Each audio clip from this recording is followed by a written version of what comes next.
बिस्मिल्लाहिर्रहमानिर्रहीम। अस्सलाम वालेकुम स्टूडेंट्स। हम पढ़ रहे थे फर्स्ट ईयर फिज़िक्स का chapter number 2।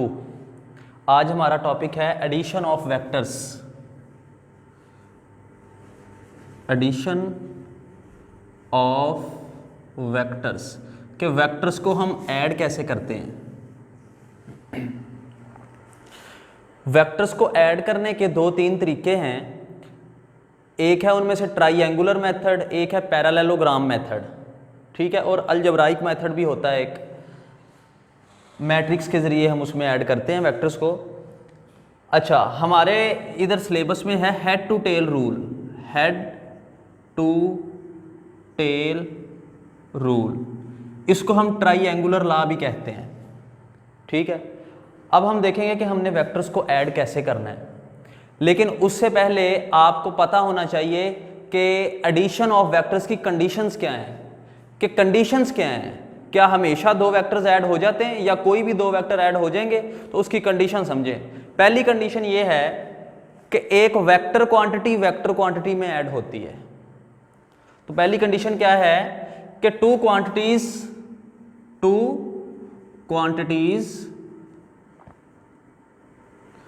Must be vector, दोनों हों वेक्टर्स। स्केलर को वेक्टर में ऐड नहीं किया जा सकता। स्केलर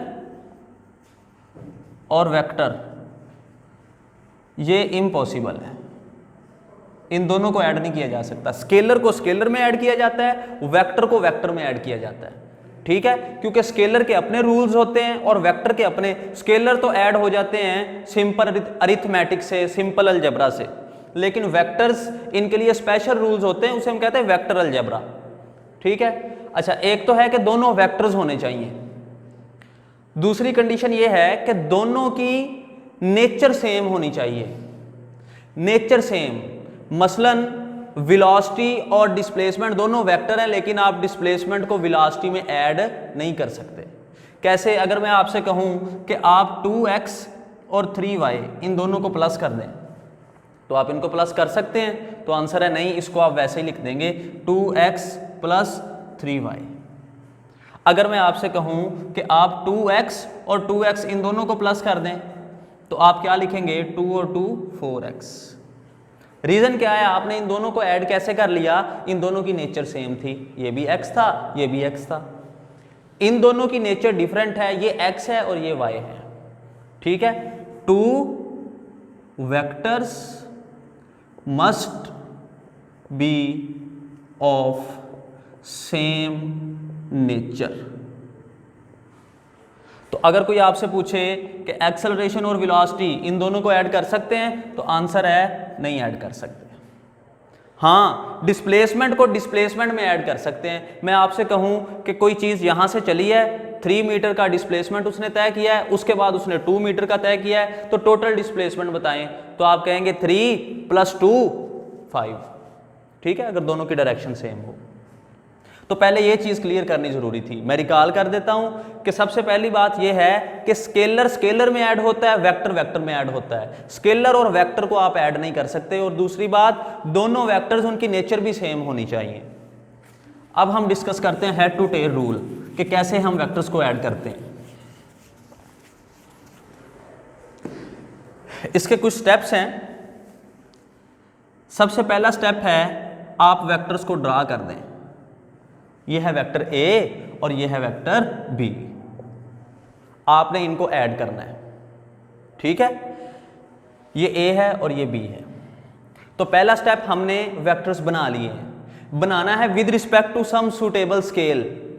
सुटेबल स्केल का मतलब कि ये लाइंस आपने वो देखा होगा, आपने 9th क्लास में, पिछली क्लासों में पढ़ा होगा कि हम 4 किलोमीटर का वेक्टर है, तो हम 4 किलोमीटर को 1 मीटर या 1 इंच के बराबर रख लेते हैं, ठीक है। तो कोई स्केल सूटेबल आपने मीटर में, सेंटीमीटर में, मिलीमीटर में, वो जिसमें भी आपने सेट करना है। तो पहला स्टेप है आपने draw the vectors with respect to some suitable scale.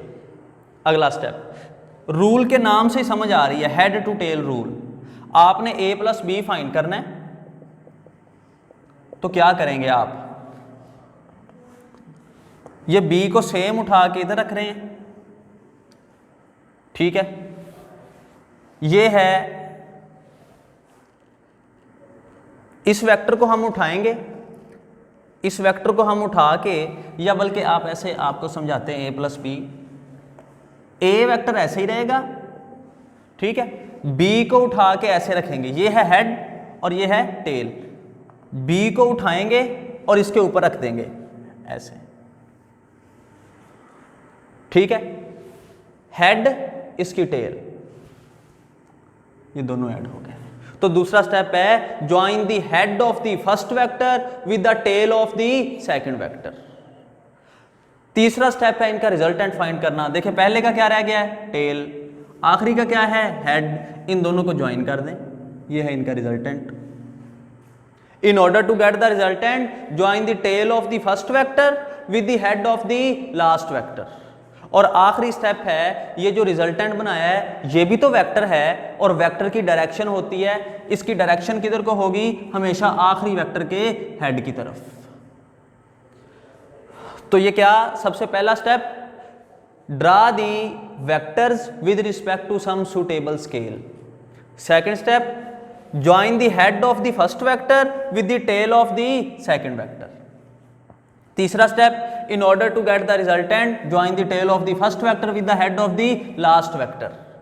और चौथा स्टेप क्या है, the direction of resultant is always towards the head of the last vector। मैं आपको प्रैक्टिस के लिए क्वेश्चन देता हूं, उसकी आप प्रैक्टिस करें, इसको सॉल्व करके देखें। ये A है, ये B है और ये C है, इन तीनों वेक्टर्स को आप ऐड करें, वीडियो को पास करें और इसको ऐड करें।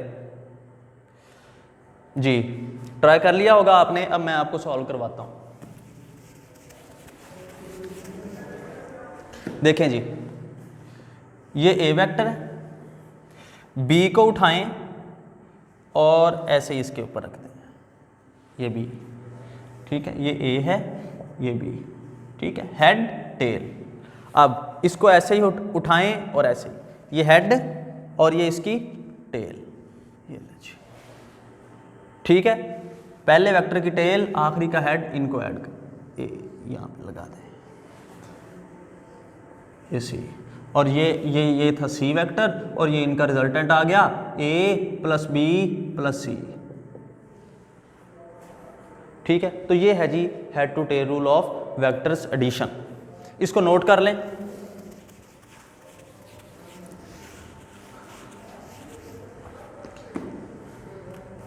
Vectors can be added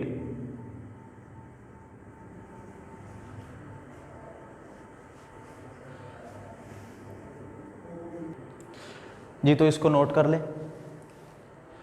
अच्छा, एडिशन ऑफ वेक्टर्स की आपको ज़रूरत कहाँ पड़ती है ये भी समझ लें आप। मसलन ये फ़र्ज़ करें, ये एक रिवर है, दरिया है, यहाँ पे एक बोट है, बोट, ठीक, इस बोट को आपने स्टार्ट कर दिया है, ये बोट अपने इंजन की वजह से, इंजन की फोर्स की वजह से इधर को जाएगी, और पानी क्योंकि इधर को जा रहा है तो पानी इसको इधर को फोर्स लगाएगा, ठीक है। अगर कोई आपसे पूछे कि ये बोट किधर को जाएगी, इसको इधर भी इस पे फोर्स लग रही है और इधर भी लग रही है, तो आप सिंपली आप इसको कॉमन सेंस से भी इसका आंसर दे सकते हैं। आप कहेंगे ना बोट इधर जाएगी ना बोट इधर जाएगी, ये बोट इधर जाएगी।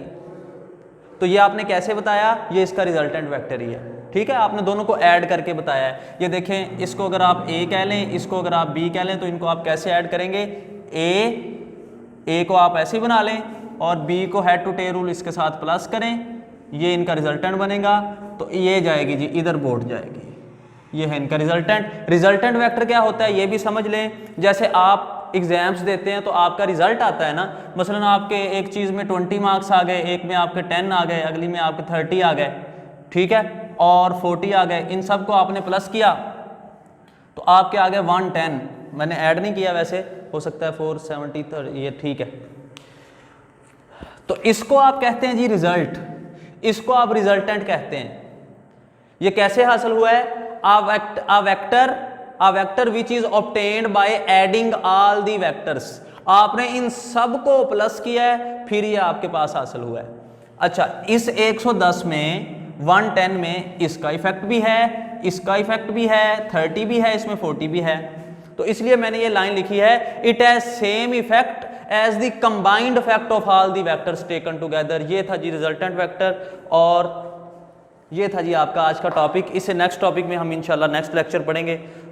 अल्लाह हाफिज़। बल्कि एक बात और, जो हम पढ़ रहे हैं यहाँ पे आप इनके नोट्स बनाएं, ये नोट्स आपको एंड में फ़ायदा देंगे। 100 100 जी, ये 100 बनता है जी, 100, ठीक है। तो आप इनको साथ साथ तैयार भी करें और अपने नीट नोट्स बनाएं, ये एंड पे आपको इसका फ़ायदा होगा। बहुत बहुत शुक्रिया जी।